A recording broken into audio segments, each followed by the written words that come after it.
For ball का colour बदल दिया, हर साल एक किताब। देखिए आज एनसीईआरटी से क्या परेशानी है, मैं आपको बताना चाहता हूँ। एनसीईआरटी की किताबें कहीं ना कहीं सस्ती हैं, इसमें गुणवत्तापूर्ण शिक्षा है कि इस तरीके से जो निजी प्रकाशकों की किताबों को खरीदने का दबाव बनाया जा रहा है, इस पर अंकुश लगाए जाने की आवश्यकता है। मांग करते हैं कि ये जो शिक्षा माफियाओं का दबाव है, ये जो पूरा गोरख धंधा मध्य प्रदेश में अभिभावकों के साथ में किया जा रहा है। प्रेस कॉन्फ्रेंस की गई है, इसका उद्देश्य क्या है सर? देखिए निश्चित ही जिस तरीके से मध्य प्रदेश में कई जिलों में निजी प्रकाशकों की किताब खरीदने का जो स्कूल संचालक दबाव बना रहे हैं, तो ये अभिभावकों के ऊपर कहीं ना कहीं एक दबाव बनाकर एक निजी निश्चित दुकान से किताब खरीदने का दबाव बनाते हैं। वो बहुत ही महंगी होती है।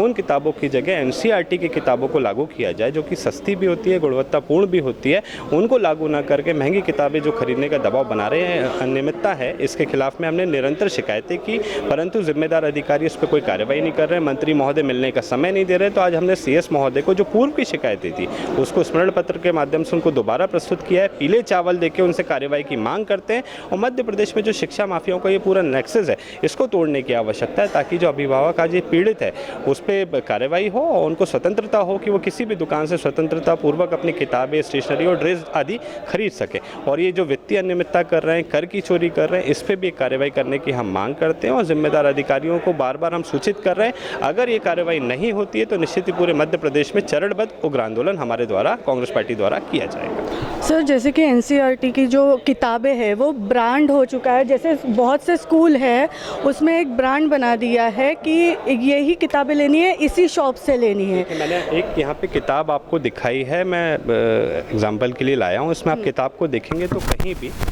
किताब में प्रकाशक कौन है, कौन कमेटी थी, किसने इस किताब का निर्माण किया, कहीं भी कोई उल्लेखित नहीं है। इसमें कहीं भी मूल्य तक नहीं डाला है। ये किताब कितने की है, ये कहीं भी इसका मूल्य नहीं डाला है। इसमें सीबीएसई का जिक्र किया जा रहा है। क्या ये किताब सीबीएसई द्वारा छापी गई है, किसके द्वारा छापी गई है, नहीं पता।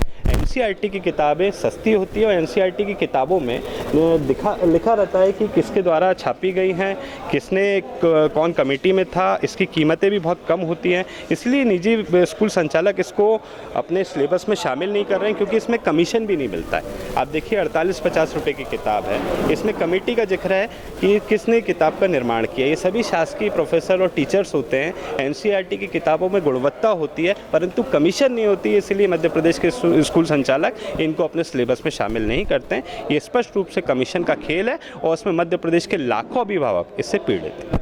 सर एनसीईआरटी की जो किताब है, आप बोल रहे हैं कि ये सारे स्कूलों में होनी चाहिए, बट अभी जिस तरीके से एनसीईआरटी की किताबें अभी भी अवेलेबल नहीं है, वो अगस्त में अवेलेबल होगी, इस तरीके का बोला जा रहा है बुक सेंटर्स में। ये शिक्षा माफियाओं के इशारे पे शासन का एक षड्यंत्र है कि किताबें छपेंगी नहीं तो किताबें बिकेंगी नहीं।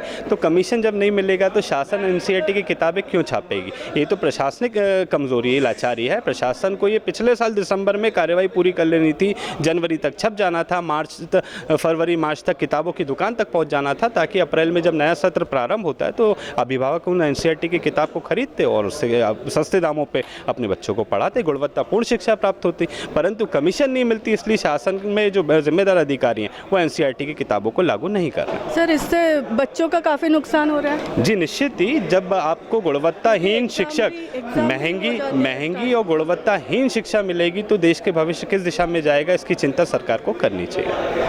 तो सर का कहना है कमीशन नहीं मिलता है। कैमरामैन इकबाल के साथ संचिता, दंगल टुडे।